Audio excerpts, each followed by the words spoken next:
Good morning. It's another great day here in Honduras, and so the plan for today is I need to go and meet with Armando.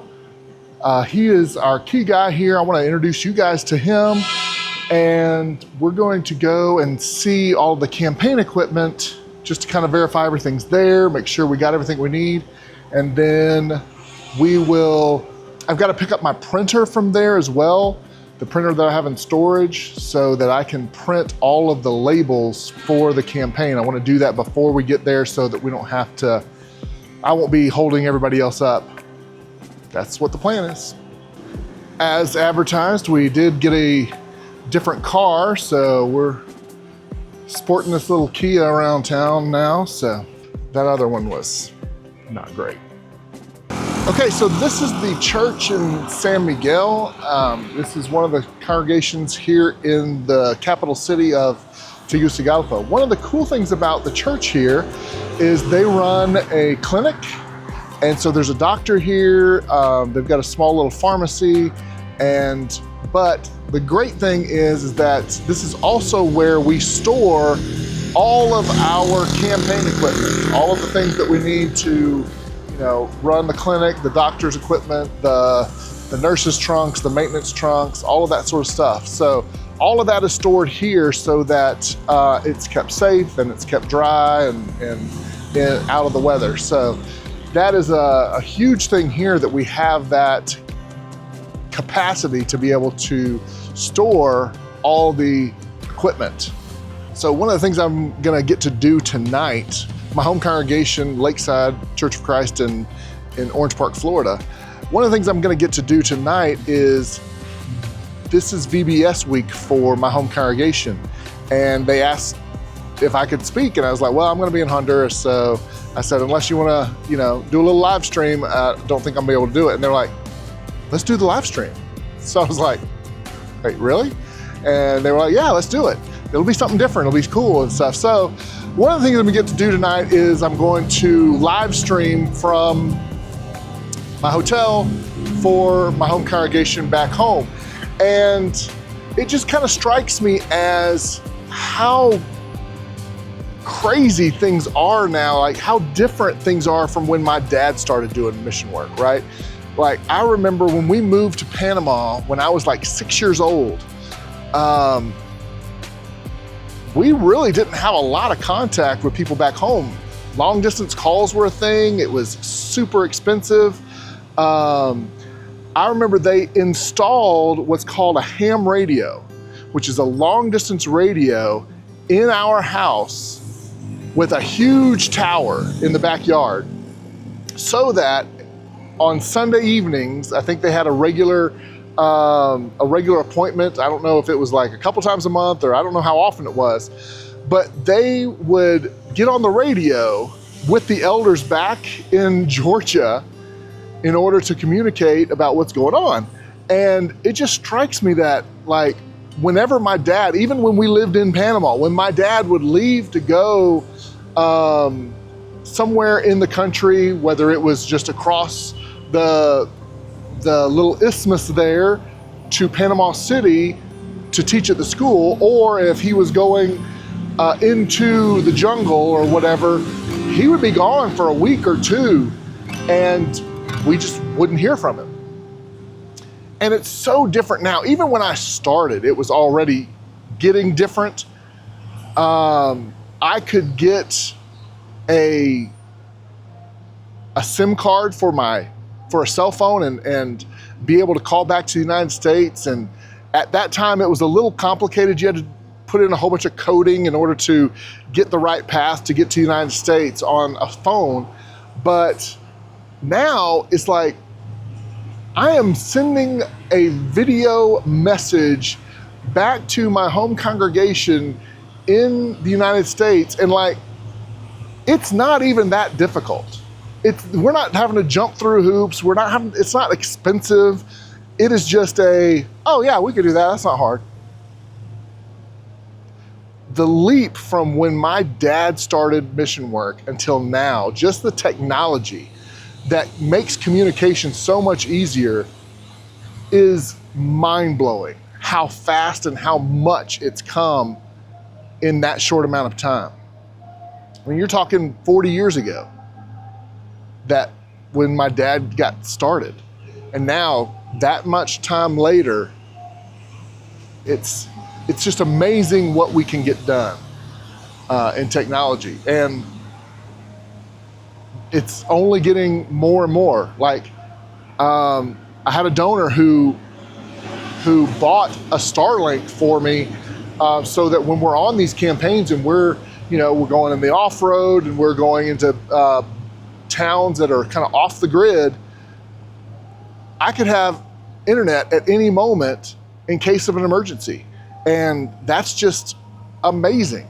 In fact, I used that Starlink last week or last campaign. That's how I had to upload all of my campaign vlogs, because when you have 70 gringos in a hotel trying to use that internet, it gets bogged down. So again, it's just so crazy how far things have come in order to be able to accomplish the Lord's will and how we can use those tools for His glory.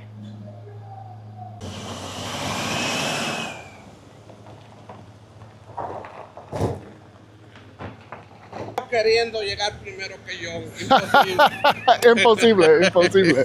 I'm so excited to get to introduce to you Armando Galleano. He is one of the great servants here in Honduras. He's our key guy that we work with. He kind of handles the finances and he makes sure all the plans for the campaigns are taken care of. He takes care of all of the salaries for the preachers here in Honduras, and does a great job. He and his wife are an amazing family that really care about the work here in Honduras. They care about souls. They want to see the church grow. And so I just kind of want to introduce you to him. He doesn't speak a lot of English, but I'm gonna just kind of translate for you our little conversation here. Hermano, ¿de cuántos años están trabajando en la misión? Tenemos 32 años con mi esposa de estar dedicados a la predicación y exclusivamente trabajando con Latin American Mission, donde antes muy conocida como Forest Park. Okay. So I asked him how long he's been working, and he said he and his wife have been working for 32 years with the mission work here, that's known here as the Forest Park Mission, Latin American Missions. And so a long time dedicated to that service. ¿Y de cuánto de este tiempo están el contacto principal para nosotros? El contacto principal empezó en el año 2000. Antes había trabajado con Forest Park como predicador, pero en el año 2000, que se dio los terremotos en El Salvador, Mr. Jack me invitó a ir allá a ayudar a la gente necesitada, y en ese tiempo habló que se necesitaba trabajar por primera vez en El Salvador. Y por la cercanía, la amistad y que tenía yo con Jack, entonces le digo yo, no hay problema, estoy bien en Honduras, pero si hay que hacer una labor aquí en El Salvador, yo me vengo. Y así de esa manera iniciamos como contacto. Al venir de El Salvador, que estuve 3 años acá, pues se dio la oportunidad de poder trabajar como contacto del año 2000 hacia esta fecha. Trabajamos en El Salvador en 2000. Estuvimos 3 años, entonces significa que cuando vengo a Honduras, 2005, y ya empecé a trabajar como contacto con Latin American Mission. Okay, so I asked him how long he's been the main contact, and in 2000 there were some earthquakes in El Salvador, and he went there and worked with my dad, Jack Farber. And at that time, he and my dad were able to kind of get to know each other, become friends, and really work well together. And at that time, he moved to El Salvador for 3 years. And when he was there, he was kind of the main contact for El Salvador. It was kind of a new work at that time. And then he was there for 3 or 4 years and came back to Honduras, and he's been the main contact here ever since. One of the great ministries that he's kind of working with right now is the church in Zambrano.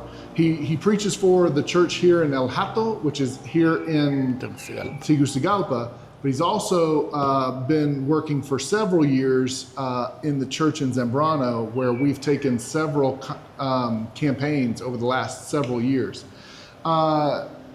Dígame algo, ¿cómo inició la misión en Zambrano? ¿Cuándo empieza y con qué expectaciones tenía para ahí? Iniciamos Zambrano visitando con mi esposa.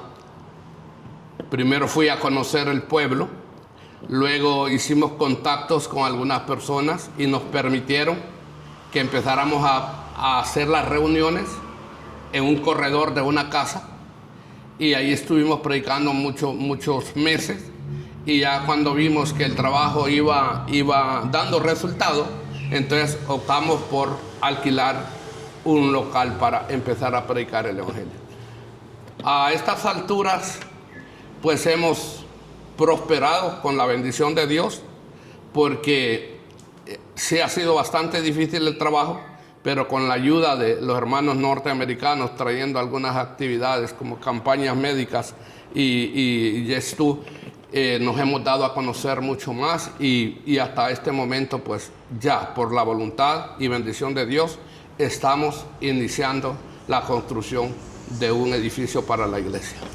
So, ¿en qué año iniciamos? Tenemos 10 años, tendría que haber sido en el 2000, en el 16. So about 10 years ago, he and his wife started going up to Zambrano, which is kind of like 2 mountain ranges away from Tegucigalpa. So you got to cross a set of mountains, go through a valley, and at the top of the next mountain range is this little town called Zambrano. And he said they went and they started, kind of evangelizing in that area. And then a family allowed them to use the living room of a house to kind of meet in on Sundays. And they started to see good results. And so they, continued, and they began renting a place so that they could have worship services there every Sunday. And then between then and now, we've had 3 campaigns there, two that were medical and one that was a Yes2. And it's just been a very fruitful time there. And now the church is building their own building there. And so we're excited about the future of what can happen in Zambrano. And this guy is doing a great job leading that work. I wish his wife were here to have. I'll be sure to get you to know her. He and his wife are my family here in Honduras, and I love them. I love how passionate they are about the work here and the hard work that they do every single year. It's just an honor to work with people that have that kind of real desire to do the Lord's will. Okay, hermano. Yeah. This here is Elias Roque. He is one of the preachers here in Tegucigalpa, and he preaches at this congregation in San Miguel, which is where all of the things have been stored for the campaign. So he helps kind of manage the clinic downstairs as well. His daughters have helped, and their whole family has been involved in the mission work and on campaigns for many years. ¿Cuántos años han trabajando en campañas con nosotros? 37.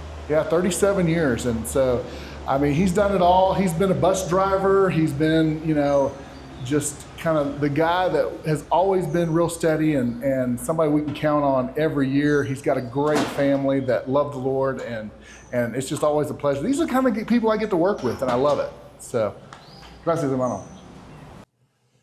Okay, back in my hotel room, and I'm starting to look through some of the feedback that I'm getting from people who are already registered into the app. And so a couple of the issues that they have let me know about, I am going through with my AI agent and trying to tackle them. So it should just be a few prompts and we'll get those bugs crushed.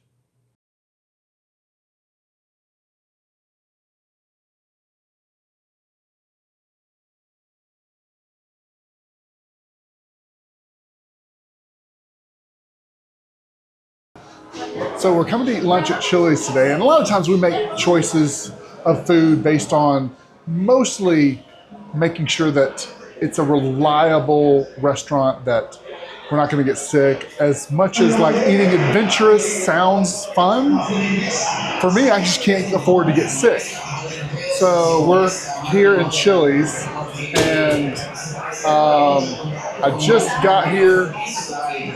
They have this card printed specifically just for today of all of the World Cup matches that are happening today. And as you can see, Costa de Marfil and Noruega, I don't know what those are in English, but anyway, they're playing today. And it's loud in here, which is probably my biggest complaint about any Latin American country restaurant, is that they're always so loud. It's just a little overwhelming. We're at the hardware store. It's called the Do It Center. Got a few things to grab for the campaign and for our own usage, so that's what we're looking for. So we're living in a country that was built not for modern human power consumption, so plugs are few and far between.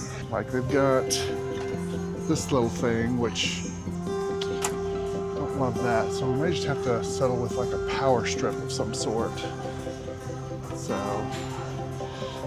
that's looks like the best we're going to be able to do. Got it. Greg is trying to get me to buy these. Can y'all believe that? Can you believe he would do that to me?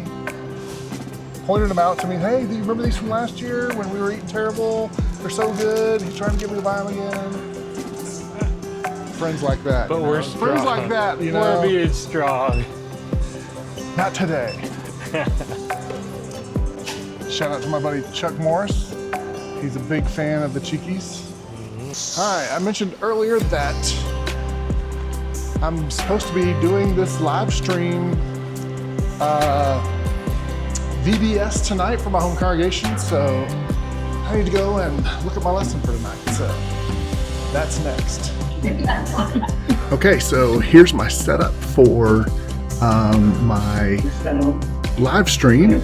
My camera is here. I'm using my iPhone as a camera. It is leading into a PowerPoint that I've shared, and if you can see, each of these little blue dots are where my face can be projected through. So like here, like see, check that out. That's my face. So VBS is getting started and they're doing a little skit on the front end. I've got myself muted so that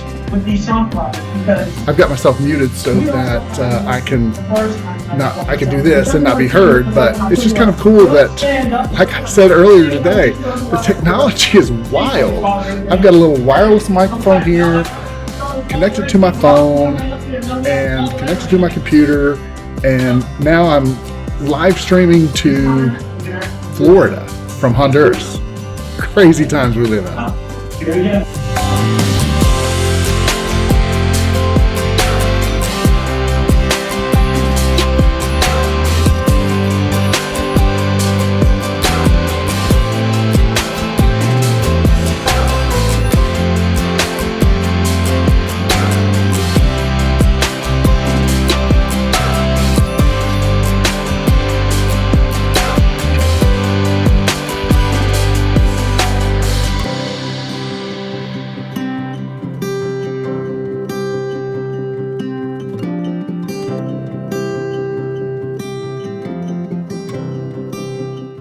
Okay, that was a lot of fun. It was completely different.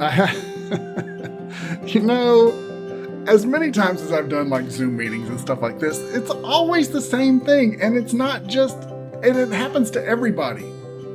I have myself on mute. Our sound guy in the booth, he was stressing, forgot to even check if I was on mute, and he was like, "Oh no, something went wrong between when we tested and right now." So, but no, it was my fault. I was on mute. What can you do?